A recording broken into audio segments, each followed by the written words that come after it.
How old are you? 16. How much money do you make a month? 150K a month. That's fucking crazy, bro. Yeah. Come on. Yeah. I wanted to like go to Wall Street. I thought that was like the sexiest thing ever. Still hot, real hot. Kept it dope without a pill pop. Bill Cos, steady climbing to the hilltop. Tip top, did it all off of a TikTok. Yeah, last time I checked, that's... As part of these vlogs, obviously I'm focused on business and I want to keep talking to you about business because that's what I love. But my life is also travel, so you're gonna get some of that too. They all want a percentage, but I'm only paying visits, Big dog, hit 'em with thick thumbs and a quick draw. Pit boss, if they ain't playing, they getting kicked off. Jigsaw, I got 'em puzzled, got 'em a bit lost. It's a feeding frenzy, I put a beat in a pig trough. Welcome back to another video. This week we are in Marbella. We're actually going to be here for 2 months this summer. I'm super excited to show it to you, but today I'm connecting with my boy Tamir. This kid is incredible. He is 16 years old. He's making crazy money on the internet, and he's actually back in Marbella for his second mastermind that he's a part of this week. So we're going to get a lift in. We're going to ask him a bunch of questions. Let's see how it goes. Because like you got all these Miami kids, bro. Oh, I'm making 100K a month. Oh, I'm doing this, doing that. But there's just a bunch of like Bullshit. yeah. And it's also revenue. It's revenue, contracted revenue. Minus all the expenses on the Lambo lease, the apartment lease, the escorts, they're good. All right, so the way that this is structured, so we'll consider these 2 warm-up sets, and then we're gonna go real heavy and we're gonna aim for 6 reps. Sounds good. I'm looking at the things that I know I need to do to move the needle forward in my business. And then I'm looking at my to-do list that I do on the day-to-day. Non-important, urgent, or kind of important, urgent tasks that aren't associated with any of the OKRs that we have for this year. And I'm like, what the fuck? I'm not gonna achieve the goals. I'm not moving forward. What you're talking about is what I love, bro. And then I realized that everything I'm doing today that on my to-do list, sending out these proposals, I was gonna ask, are you doing that yourself? Yeah. Making the proposals, sending it out, checking in with this client, sending out this weekly client report, interviewing all these EAs. My good EA could do all this, and I could just focus on deals, team. I was gonna ask you, what's the highest leverage thing that you can do? Strategic partnerships, going to like in-person events. We have like outbound campaigns to bring in strategic partners that will then refer us clients. So how we get clients isn't through cold email, outreach, cold calling, ads. It's through creating good partnerships with businesses that share the same client base as us. They have a complementary service, whether it's marketing services, software development. We send them our clients, they send us clients. And like each strategic partner, they're gonna only stay as a strategic partner if they send us 3 deals a month. But we have 20 of them right now, and I just want to really scale that out to If you had like 100, what would that do for your business? I know, and that's what I need to be focusing on, doing those calls, having those calls, hiring like a sales lead to do those for me. Bro, let's get a set in and then I'm gonna tell you what I think you should do. The faster you can get the low leverage stuff off your plate, the faster you'll grow in addition to everything you're doing, but it also never ends. Like I'll put you through an exercise now that'll help you. In 3 months, you gotta do it again. Yeah. And you just keep doing it. I reevaluate everything on my plate every 2 to 3 months and keep swapping it out and keep hiring more people. If you're in scaling mode, which you are. I'll give you a document. I do this with anybody that like formally works with me. It's a time audit. So basically audit where you spend your time currently, how much of your time is spent there. Is this a task that gives me energy, is neutral, or drains me of energy? And then we also categorize, is this admin, is this executive, managerial, or technician? I think are the 4 categories. And then it all calculates out where you're spending time that doesn't give you energy,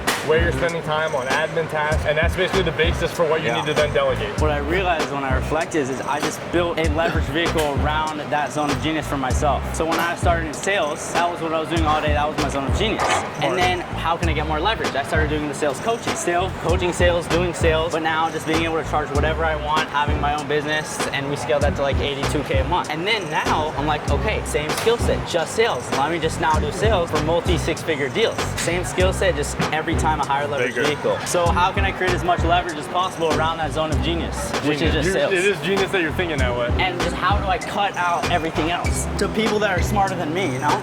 How did you get in touch with the executives that you have on your board from big companies? Well, all their last names end with Witz, Berg, or Stein. So if you're They're all not following this, this is the Jewish, what is it, Jewish geography, Jewish whatever? All right, that's smart, It bro. genuinely is. I also like built out my ICP for my my EA. What's ICT? Like my ICP, like my ideal client profile, yeah. like exactly who I'm looking for. So you kind of match it to not suddenly see some hot chick on the interview and be like, oh, I want to hire you, but like actually know what I want. And do you manually look at that versus the resumes and the applicants, or AI doing it for you? What do you mean? Like the hiring doc application? Yeah, so like once I have all the information on the person I'm looking to hire, I run that against everything that I'm looking for in a candidate, and I let AI grade them all for me. That's good. So I can send the AI to Fathom transcript. The whole transcript. That's sick. The other thing too is make sure that when you tell AI what you're looking for in a candidate, talk about the results you're looking for, not the characteristics. So like, this is what I want the person to accomplish. Then let AI analyze it for you that way. That's good. I didn't think about that. You can train technical, but never Not sacrifice character. on culture. Yeah. So culture is really hard to train because that's just how somebody is. For me, it's a gut feeling. So the beginning of my process is very objective with the AI component, but then when it comes down to that interview, Bro, I agree, bro. Like, I think hiring is really gut feeling. Till the room comes off, till the lights go out, till my leg give out, can't shut my mouth. how old are you? 16. How much money do you make a month? 150K a month. That's fucking crazy, bro. So I just asked you, you dropped out of school at what age? 15 when I just turned 15. And what do your 10th parents grade. think about it? Biggest deal, hardest deal to close in my life. I was in school. I remember the day I dropped out. I decided that's it, I'm not going anymore. I moved from a more traditional school into a more balanced, flexible school from 8th to 9th grade because I thought it would be easier. I was a sales rep at the time working for a German company. And I was in school. I had like kind of my own room that I took. And I was like, okay, I'm gonna take like 3 sales calls here. And so I'm getting to the end of like one of the sales calls. I'm like, yes, you can have 2 options.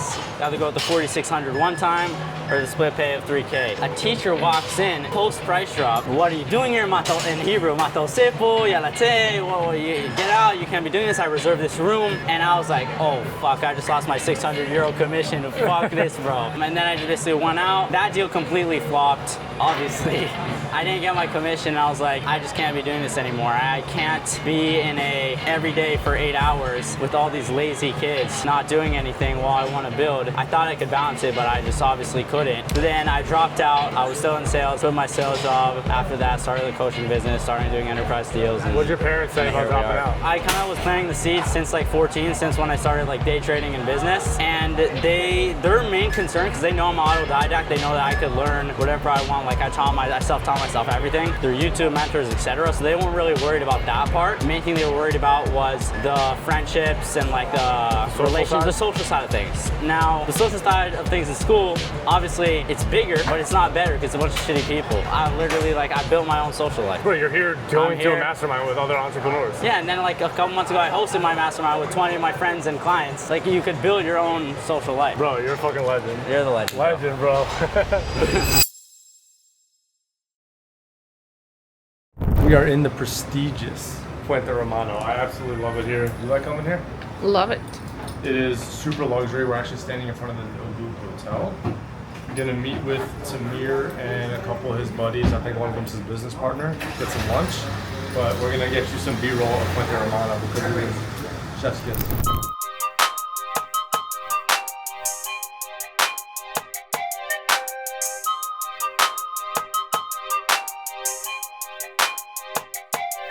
Get it? Text a message, I don't know the number. Flexing on these niggas, every bone and muscle. Steady taking shots, never hurting them. Sounds like this networking thing. Did you guys know each other before? Yeah. We knew each other before. Oh yeah, you're all roommates. Through like this group that we're in, yeah. Crazy how you're just like in an online group and then everyone just connects, like has trust. Right? I almost was gonna ask you, like, can I just pull up to something that was going on this weekend? But I was like, yeah. No. You should have, bro. You should have pulled up in the mastermind. What got you into the board and business scene? Really, my grandfather got us into the industry, like in the 70s. And then that company got built up, sold in the 90s. Then my dad and my uncle started over again in 2000. And I got involved 10 years ago, started in sales. And then now I run the company with my dad. My uncle's since retired, so it's cool. Yeah. Was it just like, it just happened and you just ended up in it? Or you were looking at different industries as well? Me personally, I wanted to like go to Wall Street. I thought that was like the sexiest thing ever. I remember I was really trying to figure out what I should do. I had a job offer from a bank, and then I also had our company business to go into. And a friend of mine was like, you have an opportunity that none of us have, which is a family business. It's not even a choice for us. So he was like, why don't you go try? If you don't like it, then you can go do your dream of being on Do you Wall have Street. brothers or something? I have one sister. She got involved about a year ago. So now I'm trying to shed light to a boring business through the internet. The craziest thing is we've gotten leads for our business from YouTube, which I thought would like never happen. So we sell to distributors. and then they get the product to like places like this. And I've had distributors reach out to me, like I saw your video. And then I went back through everything and I was like, I gotta remove videos that I don't want my customers to see. You know, Yeah, like right, flexing you're videos saying. and stuff I like kind of got rid of. And then now it's just, I'm conscious of that the whole time. You sell it to distributors or like? We only sell to distributors. So we have about 650 to 700 distributors we partner with, and they cover 15 different countries. But most of our business is in the US because we manufacture in Pennsylvania. But through our distributors, we have cool customers. Like we have Disneyland, Planet Fitness. We sell to like 150 Planet Fitnesses. Damn. Like cool. They all happened the last few years. When I got into our business, I was so insecure about it because it just wasn't cool. And then like the last couple of years, we picked up some cool accounts. So I'm good. And we come in and we help them build out the right system to get more leads that are even more qualified, and then help train their sales team to close those leads faster and better and at a higher rate so they can make them. Are you doing? That was really good. Are you doing outbound to get leads? Yeah. And what do you like? Email, call, LinkedIn? What's Email, call, LinkedIn, exactly. And we also have some like unique tools. We can literally, everyone who comes to a website of one of our clients, we can have like an embedded piece of code that can scrape their email, and then we can send them an email with a custom Loom that's actually AI that can then it's like the founder basically just like saying, hey, saw you visit our website, what were you looking for? Were you just exploring? Are you looking for XYZ services? That's fucking sick. So we have a bunch You're of doing that currently? Yeah, we have a bunch of like sick tools. You're doing that for your own business to get leads, or you No, implement that in? no, for them. And Tamir, you are 16, right? Yeah. Where is your business acumen coming from? He's Jewish. Yeah, I'm Jewish, number one. Like, what else? Like, what do you mean? Like, I was closing deals in the belly, you know? But my grandpa from both sides were both salesmen and businessmen, but it doesn't really come from that, I guess. I just started at like 14, and I took some of my like bar mitzvah money and started doing day trading. And then from there, I had like a little day trading software company that we actually raised a bit of money for. And that failed, and then I got into sales management, and then sales coaching, and then like this enterprise sales stuff. I imagine like a lot of people that, and even for me too, that see your age and how much you're making. What does it feel like? Does it feel like something special? What do you mean? Does it, you're 16 years old making crazy money. Yeah. Be proud of yourself. Yeah, no, I'm proud of myself, 100%. What does a 16-year-old do with their money? Reinvest a lot back into the business and team, but also fucking, bro, my Uber bills, my dinner bills, girlfriend, bro, like. How much do you think you a lot spend of on meals like this month or this weekend? I'll tell you, like per month, I spend at least like $1,200 a month on Ubers. Usually we go out for big dinners every Thursday night with like 10 of my friends. So I'd be spending like 1 to 2.5K a month on dinners. So you're picking up the bill for 8 friends. Yeah, usually, yeah. Good man. What are you working towards? Like, what's your why? Why are you doing all this? Yeah. So I was actually asked that yesterday. Number one, I spoke to a worksheet about this as well. I was like, even if in business we wouldn't make money, even if we wouldn't get these like digits on our screen, I'd probably still be doing business. It's just fun. It's just like being able to build something, look back on it, be proud, be able to work with people you enjoy, create value for other people, while being able to create a lifestyle that you truly want. I want to be able to obviously provide the best life for myself, my family, my future family, and everything like that. At this point, I also don't want to degrade my lifestyle. So at this point, it's a standard. And I want to build something that like my kids can look back on. Like one of the core values in the company, generational legacy. Like we want to build something that our kids and grandkids can look back on and be like, oh, this was a real empire that was built, provided actual value. When I'm talking to you, I don't feel like you're 16. Yeah. It's bizarre. Yeah. Well done. The best thing in life is life. Get your mind right and get your grind right. Good morning from Marbella. This is how I start my day. So today is actually July 4th. So back in the US, our office is closed. Everybody's off of work today, but I figured it was a nice pressure-free day to come out here, start my day and get a little bit of work done. So I want to tell you real quickly what I am working on these days. If you've been watching my videos for the last, I would say like 3 to 6 months, a lot of what I've talked about is optimizing our team, our processes, our software, basically creating the most optimized process so that whatever we are working on, we're milking it for everything that we can, where our output is as high as it can be. Now that we have that, I want to funnel in more leads, more opportunities, just more volume of business into this optimized system and process that we've created. What I've been doing is going through our CRM, we use HubSpot, and basically scrubbing it for people that we did deals with in the past, but we haven't spoken to in 6 months, going back and looking at specific items that we might have quoted and then we didn't win business on, and basically just retargeting all of these opportunities that are existing within our CRM. On top of that, in the industry right now, a couple of our competitors are dropping the ball on certain items and certain product lines that they carry. So with the help of ChatGPT, I was able to target a variety of distributors that carry our competitors' products, and we're gonna target them also. My expertise, so to speak, is outbound sales. I'm not an expert in ads, I'm not an expert in SEO and marketing, but when it comes to outbound sales, I might not be an expert in that, but it's what I've been doing for the last 10 years. What that looks like is building out email sequences with the right wording, the right copy, creating the right templates, the right cadence to follow up with all of these leads. Right now, I'm gonna dive into that. I've got a list of about 500 that I'm gonna shoot an email out to now, put them into a sequence. I'll schedule it for Monday. I don't wanna send them the sequence right now because it's 3 a.m. in the morning back home. And that's about it. So we're gonna dive into it right now. We're gonna go hit the gym today, explore a little bit. You're coming with me. I think we might hit this really cool town called Mijas, and if we do, you're gonna see it with us. Way down we go. So way down we go. Oh yeah. Is this your store? Can you describe to me what the concept is? Like a small Morocco, everything's handmade. I bring it from Marrakesh. Very cool. Is that where you're from? Very nice. Yes. We're planning to go in August. Yes? Yeah. What did I tell you? Agut, it's very hot. Well, yeah. It's hot here too, It's though. hot here too. Yeah. And now it's about 45, 50 degrees. Oh, that's hotter It's than like here. Sevilla and Granada, but Yeah, it's nice. It's a nice experience. What made you want to do your own thing and have your own business? I live here for 25 years. In España, yeah. In here I have 7 years. I just started with those things, but I get to make something different, you know. If you see in all the shops in here, so like maybe it's just jackets and a bag, So I try to get something. Got everything? Different, Like a little bit of all. Handmade, bio, natural. So Very cool. That's the thing. Thank you. Thank you very much. I have a YouTube channel. So good. And it's like lifestyle and business. Yes. So that's why I ask about business. Yes, I know. Yeah. So what's like the coolest thing in here? This is like a cave. It is like a cave yes, in here. It's called Aladdin's Cave. Really, look. Cueva de Aladino. That's the name of it? Yes, that's the name of the shop. Oh, very cool. I have a small thing in Google. If you put it, Yeah. you kind find my name with the Sure. shop with the thing. It was a cave before. Oh, it was actually a cave? It was a cave like 100 years ago, something like that. That's why it's a cool inside when it's hot. Yeah. It feels nice in here. Oh, let's walk through. Thank you. When you have the video, Yeah. you can send it to me. Thank you. Thank you so much. It's good to meet you. Nice to meet you. We'll see you. Nice to meet you.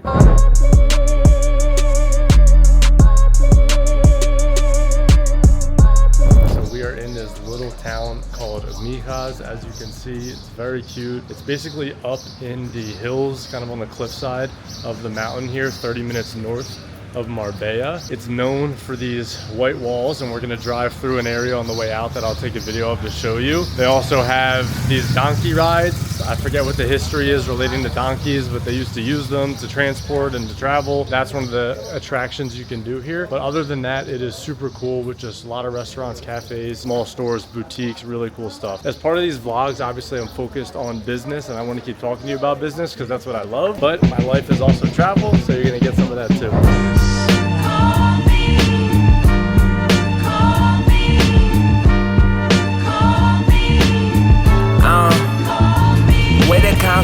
This is a crazy windy ride. We're above Mijas now. I hope that they can see this view.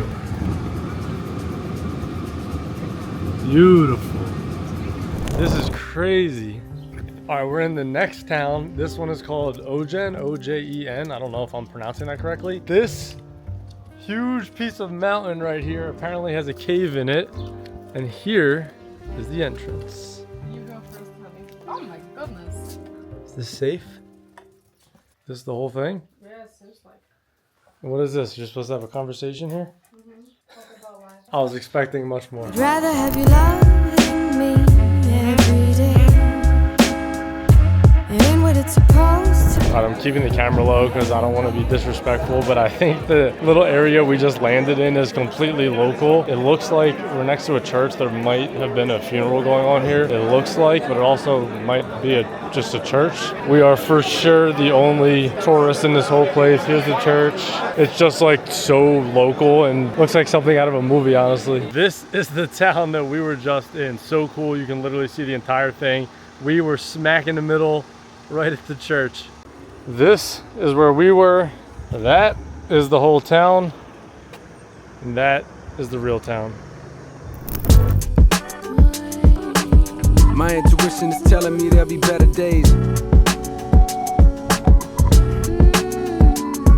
Yeah. All right, the end of the day is upon us. We came over here to Banu Steep. Look at this mountain. It is beautiful. By the way, it's 9 p.m. right now and it's still sunny. It's the craziest thing. The sun will formally set at about 10:15, and even at 10:30 they're still low at these properties.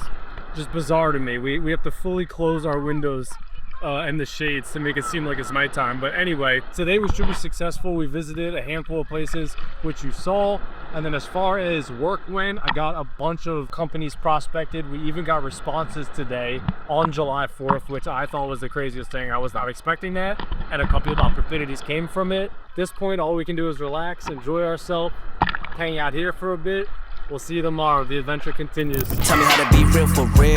Tell me how to feel what I feel. Even in a world with money, everybody wanna chill where I chill. Tell me which chain should I cop. Today is Sunday in Marbella. I came over here to the IO to work. We actually came this morning to work out. I came back to work. Let me show you the setup here. It is a beautiful restaurant. So you've got an inside area here. The gym is further over. And then on this side, you've got some padel courts. I feel like because I'm in Spain, I get to say padel now, but in my head, I want to say paddle. But anyway, I've got a lot of cool things that we're working on. A few videos ago, I was talking about basically this AI algorithm I put together to categorize the health status of our customers. Are they healthy? Are they at risk? Or have they churned? Have we lost them? And so basically my process was I was playing around in ChatGPT. I put together what I thought was a really great algorithm to categorize our customers.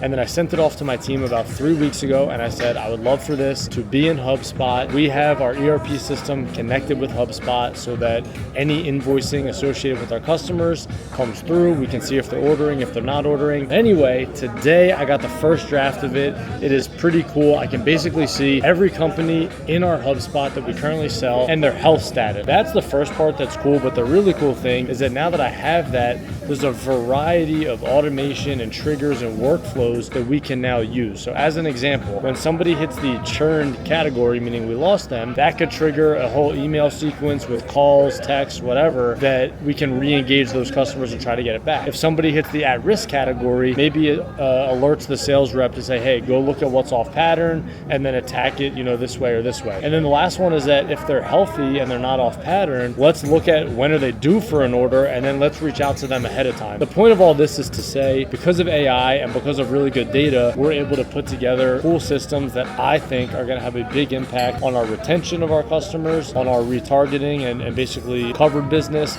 but then also maintaining the current business and upselling, cross-selling. Very exciting stuff. I'm going to get back to it. I've been in the zone now for about 4 hours here, and I'm going to do probably one more hour, and then Martina and I are going to enjoy the rest of this Sunday. I want a Ferrari, I'm feeling godly. Wonder how much that gon' cost me, they feeling saucy. If these companies, consulting companies, are helping the big companies that actually move the needle. Bro, I feel like I showed my girl a picture of you, and I was like, we kind of look similar, bro. You just gotta grow the beard. Yeah, no, I'm gonna grow a beard like that. We got the same nose. Drama, then bring it on me. I've been going fucking fast and it got me swerving. I know that I'm a child of God, but they want me cursed. I've been trapping out the Ozark. I'm already